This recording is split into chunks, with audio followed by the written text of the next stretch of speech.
Hello everyone, and welcome back to Flo's Corner. So this has been a highly requested video that you all have been asking me to make, and that is what to expect during a phlebotomy interview. So please stay tuned.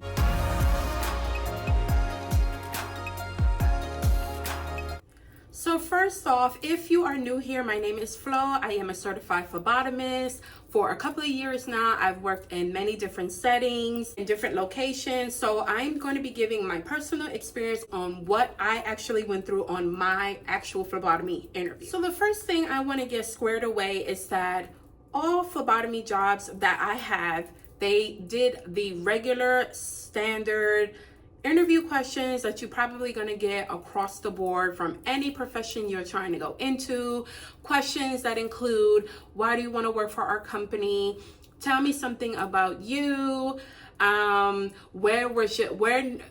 long were you at your last job? Would you say your employers and employees thought about you? They ask pretty much those type of standard questions, like right off the riff, those are just straight across the board. I think throughout any profession, whether you were a cashier or a janitor or something, they just ask those little like standard questions and things of that nature. So you guys are probably going to get those like just right out of the way, because you've been through that many times for different jobs and professions that you were going into. So the nitty gritty phlebotomy questions that they are probably going to ask is going to be something like, do you know the order of draw? And if you say yes, they may ask you to actually say the order of draw. I'll insert it right here. They'll ask you questions like, do you know how to use straights? Do you know how to use butterflies? Do you know how to do the syringe method? They'll ask you, have you worked with geriatrics before? Have you worked with neonates or pediatrics or ill patients? They may ask you, do you know what PPE stands for? Now we're in the COVID post-COVID times, so something like, are you vaccinated against COVID? Something like, have you had a hepatitis B shot? They may ask, how would you deal with a patient that had fainted? Do you have any computer skills? Depending on if you're not working in a hospital, you'll probably be asked, do you know how to verify insurance verifications? Do you have computer skills? Do you have interpersonal skills? Then they may get into the more nitty gritty, like, can you please explain to me how would you deal with a heart stick, or how do you deal with difficult patients? How do you deal with a patient that may refuse a blood draw? Do you draw without orders? And then they may even go even deeper than that, which would be like, well, if you if you had to draw they'll throw out like maybe a test. So if you was to draw a CBC, complete blood count, which tube would you use? So it just honestly depends on the employer on which questions they are really going to ask when it comes to you coming in as a phlebotomist. You will learn everything that you need to answer most of these questions. Obviously, before going on a phlebotomy interview, you should know your order of draw. You should get familiar with some of the tests that's going to be drawn for certain blood tubes. You should know the additives and things like that inside of these tubes and things, because you may be thrown a curveball through an interview. It just honestly depends on the employer or the HR, whoever is the one that is actually interviewing you, who may throw a curveball at you. They may ask you how to deal with, how do you perform a blood culture? Like, tell me the steps. You guys know You guys know the sterilization technique when it comes to drawing a blood culture. You know, have you ever used a centrifuge before? They'll ask you certain questions depending, like I said, of the employer. Now I just want to dive into my experience during my interview. So my first ever phlebotomy job was in the hospital. So you did not have to be certified to be a phlebotomist in the hospital. I already was working at the hospital. I was a nurse extern at the time, and I applied for the phlebotomy position even though I had my certification. And pretty much when I went to my interview, he sat me down and he asked me, have I ever, did I have a phlebotomy job prior? And I told him, not a phlebotomy job in particular, but I am a nurse extern in the hospital already. So I do have some knowledge and some experience with blood draws, but just not on the phlebotomy aspect, meaning like that was an actual phlebotomy job. He asked me, did I know the order of draw? If I ever did blood cultures, and yeah, the other standard questions, like, you know, and have I done, no way, did he ask me about pediatrics? I think he asked me about pediatrics, if I'd drawn on peds before. He did ask me if I knew how to do a PKU on a newborn.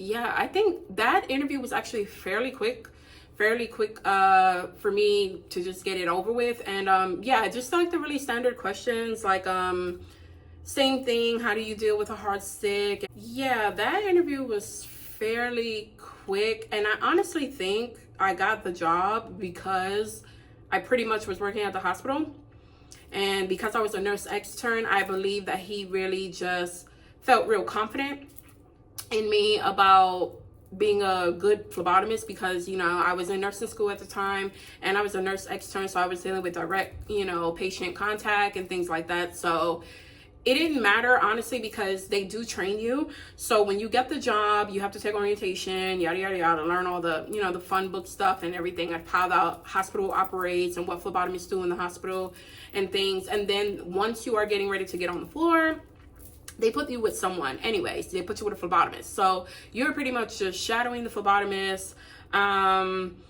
for 2 weeks. Normally, if you need more training or if they feel that you're not ready, they're going to have the training process longer. So you may be training longer than 2 weeks.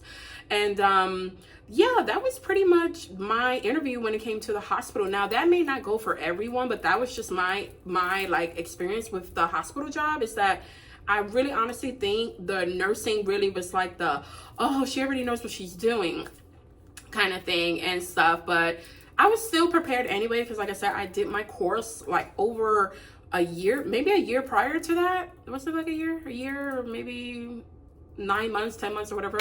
But anyways, I had gotten my certification almost a year prior, and I applied for a few jobs. I didn't get the jobs or whatever like that, and I just literally just left that certification, like just collecting dust, like whatever. I wasn't, you know, going into trying to really pursue phlebotomy at the time. So that was when I was on the verge of like leaving nursing school and didn't want to do it no more and everything like that. So I had applied for the phlebotomy job at my hospital, and yeah, that's how I got in and all that fun stuff.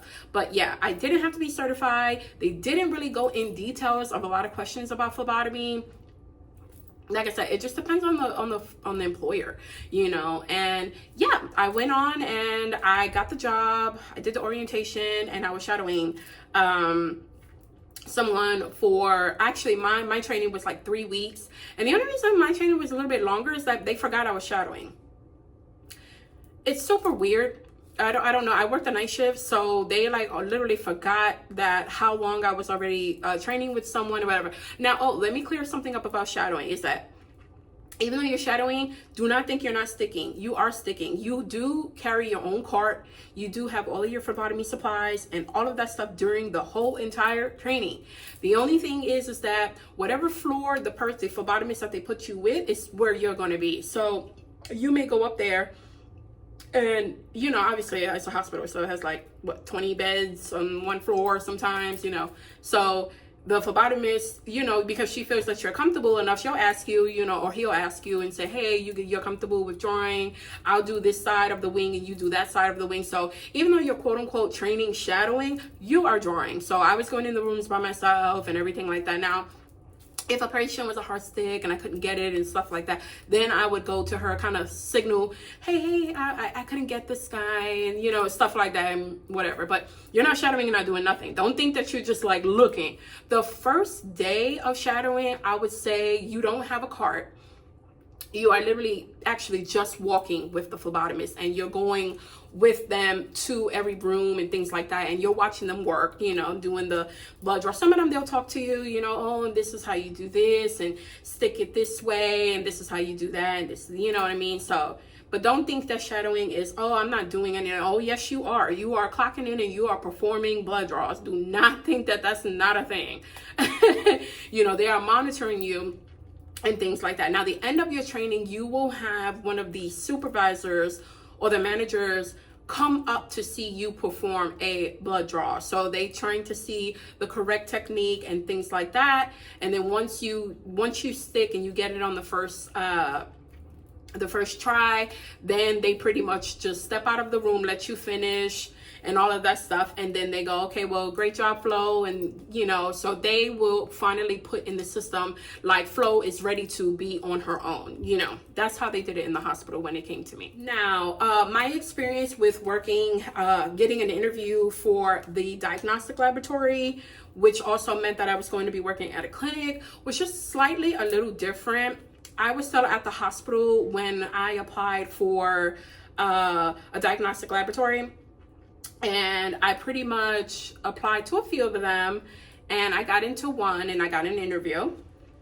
When I went to the interview, the HR manager was the one doing my interview, and that one was a little slightly different. And the only reason I say it's a little slightly different, of course, because they saw on my resume that I worked in the hospital as a phlebotomist. So she pretty much was like, as soon as we seen that you had hospital experience, we definitely wanted to pull you, because you know, they always say sometimes, not everyone, but they always say sometimes, like, if you worked in the hospital as a phlebotomist, you have a better chance at opening doors for other places like clinics and diagnostic laboratories, because the hospital is a big population. You dealt with all kinds of demographics and, you know, things like that. So she was really excited that, you know, I had the hospital experience on my resume and things. So her questions were a little bit more about phlebotomy. So the question, same thing, obviously, the order of draw, and she actually asked me to go down the line of the order of draw.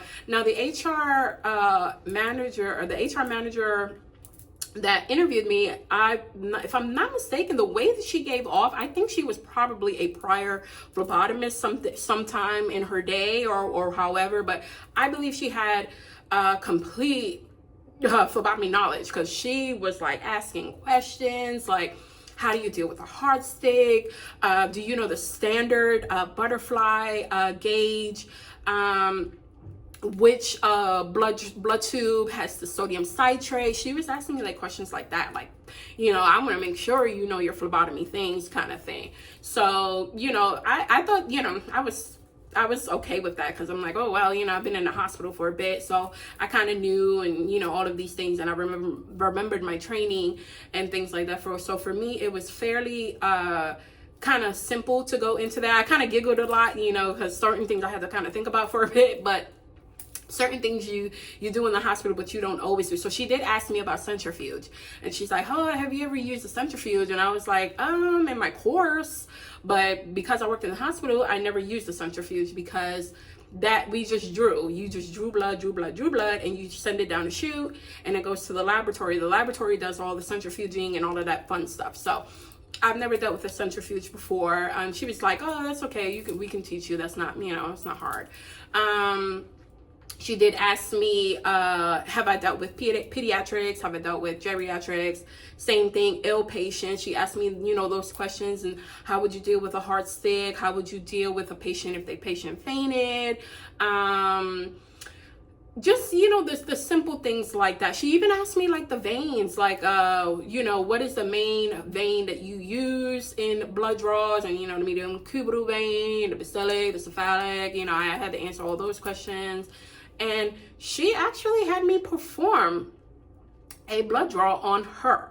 So she toured me around, I guess that's like quote unquote the headquarters of that diagnostic laboratory. So I met everyone, like IT, and I went to the lab, that all the blood draws and stuff like that go to that certain lab. And however, and in the lab, yeah, she sat down and she's like, I want you to perform a blood draw. I want to see how you do it, and I'm like, oh, because this is an interview. So, I'm dressed like professional. I had on a business dress with a blazer and everything like that. And I'm like, okay, like taking off my blazer. Like, I was nervous. The fact that I was nervous is insane. I'm a phlebotomist in the hospital, but it was just, I guess because it was off guard. Maybe that's what it was. I don't know.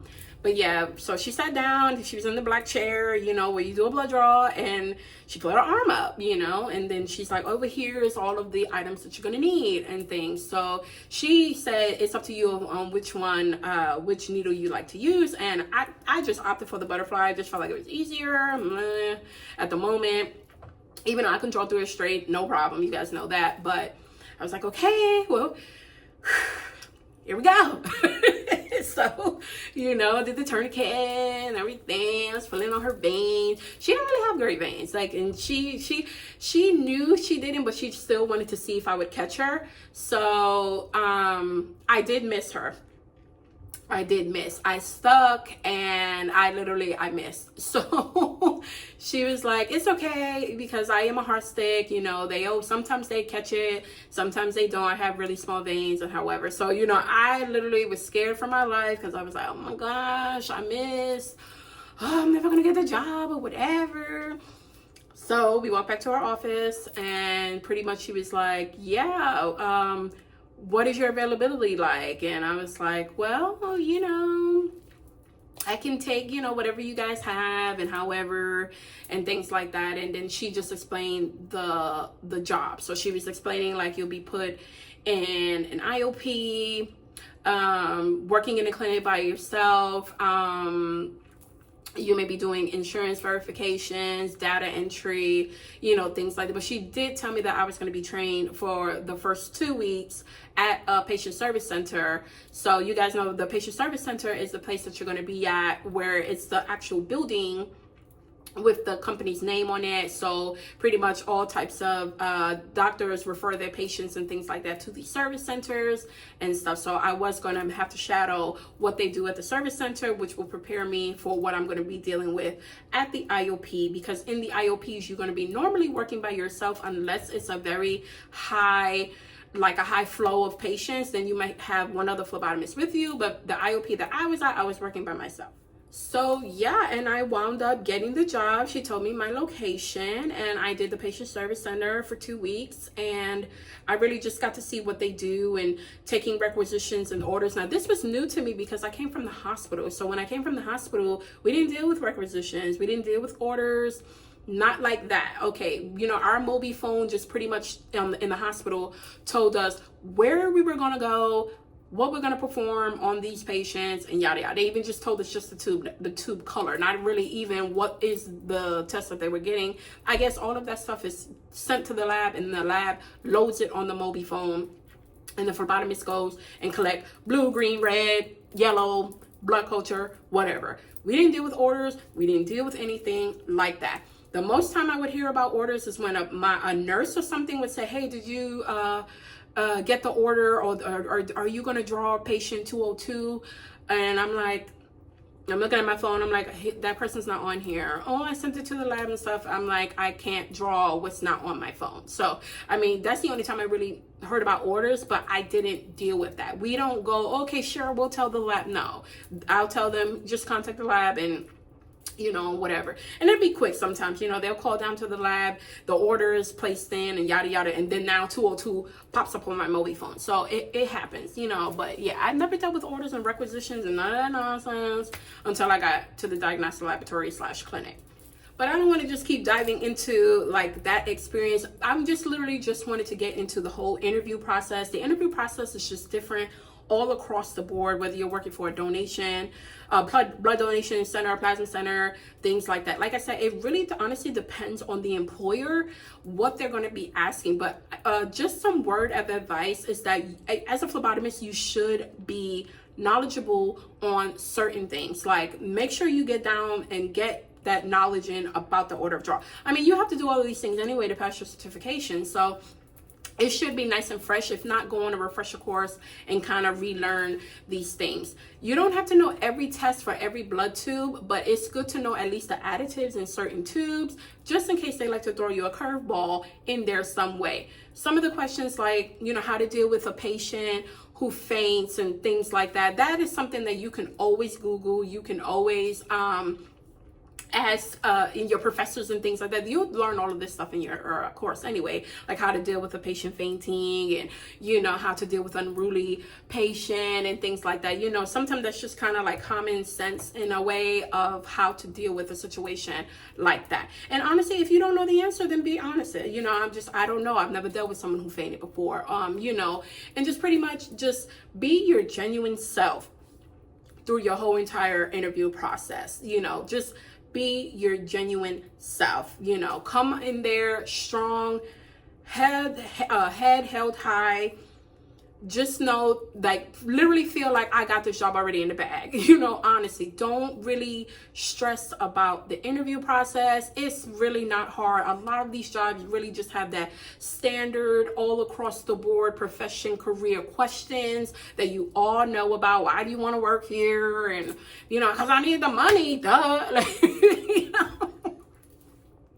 Don't say that, but you know, I'm just saying they're gonna ask you these crazy old questions, and you know, how long you worked at your last job, and what did you do at your last job, and you know, the why should we pick you thing. You know, write yourself up, like, you know, oh, because I'm this, I'm reliable, I'm on time, I'm punctual, you know, I do have empathy for others, I love customer service, I love patient interaction. You know, kind of sell yourself. That, you know, isn't that what we do anyways when we're trying to get a job? We're selling our soul just to get the job. So, you know, it's just one of those things where I just really wanted to get on here. I know this was a highly requested video, but I was just like, there really is not that much of a big of a difference, like, because it's phlebotomy versus a random other regular job. You know, it's just the phlebotomy process, you know, venipuncture and you know, and specimens. Have you dealt with urine? Have you dealt with stool? You know, sometimes you didn't. When I worked in the hospital, barely, you know, it's blood, you know. So it just, be your genuine self. Don't overexert yourself. Don't tell them, oh yeah, I know how to do this. Oh, I've dealt with pediatrics, and you never have. So because, you know, you may finish your training and then you're thrown. And because you lied and said, oh, I dealt with neonates before, and they're like, oh, okay, so go ahead and do that PKU. You're going in that newborn NICU, like, I don't know what to do. I don't know what to do. Yeah, just don't make your resume look good on that aspect when it's not the truth. I mean, you can bend the truth a little bit, you know what I'm saying? Bend the truth a little bit, but about certain things, not stuff like that, because obviously that's a baby's life in your hand. That's a adult patient in your hand, and stuff like that you don't really want to lie about. You know, if you're unsure about anything, ask them to train you a little bit more. Ask them, I want to start learning how to draw PKUs. I want to learn how to deal with the children downstairs in the peds ward and things like that. And you know, you never know. You may have those open opportunities to deal with, to learn how to do these certain blood draws. So pretty much, you know, the hospital was one of the best places where I learned how to really, that was literally the foundation, the base of my phlebotomy career. That's where I started. Flo started in the hospital when I started my phlebotomy career. I was, like I said, I worked as a nurse extern, but that was not phlebotomy. That was certain things. Yes, I done blood draws as a nurse extern. Yes, I was doing IVs and all that fun stuff, but the whole phlebotomy thing was when I actually got my phlebotomy position. when I was working at the hospital, and that was my foundation. Now, that's not to say that you can't work at a diagnostic laboratory and get that foundation as well. Of course you can. Even at a clinic, you can. It just depends on where you are, you know. And if you don't know what to do, network, ask your supervisors, ask other phlebotomists at your job, and things like that. Kind of put yourself out there, you know. And I just literally want to get on here and just literally give you guys those words of encouragement to not get scared. I know the phlebotomy interview is a big thing. I got my certification. Now what? I'm scared. I don't know what to do. And no, apply. And if you get these interviews, then pretty much go in there, be your authentic self, be honest, you know, and just do your best. Honestly, just do your best. It is not hard. It honestly is not hard. They don't ask you things that you know that they know that you will not be able to answer. Venipuncture is literally exactly what it is. There is nothing more. There is nothing under it. It's exactly what it is. Order of draw, blood draws, hard sticks, hard patient, capillary sticks, finger sticks. All of this stuff is just it's everything you learn in your courses, everything you study for your certification exam. It's all of this thing. So you already know this, darling. All right, like, don't be scared. You gonna be all right. You got this. That is my motto. You guys know it. You got it. You got it. You got it. Keep applying. Like I say, keep applying. Do not stop applying. Keep applying until they get sick of you. And once you get your interview, let me know. Keep me updated. I want to know how it went. And, you know, and if you had a phlebotomy interview, or if you are a phlebotomist, and however, share what you went through. Put it in the comments section down below. We are all here to help one another. So your little experience can help the next person. So put that in the comment section down below. Literally, honestly, let me know any questions, comments, concerns, anything you guys want to know about. I am here to save the day as much as I can. But yes, I thank you all for tuning into this video. Always remember to check out my playlist, y'all. Follow me on my social media platforms. Definitely like this video. Subscribe if you're not subscribed. And I hope to see you all in my next video. Bye.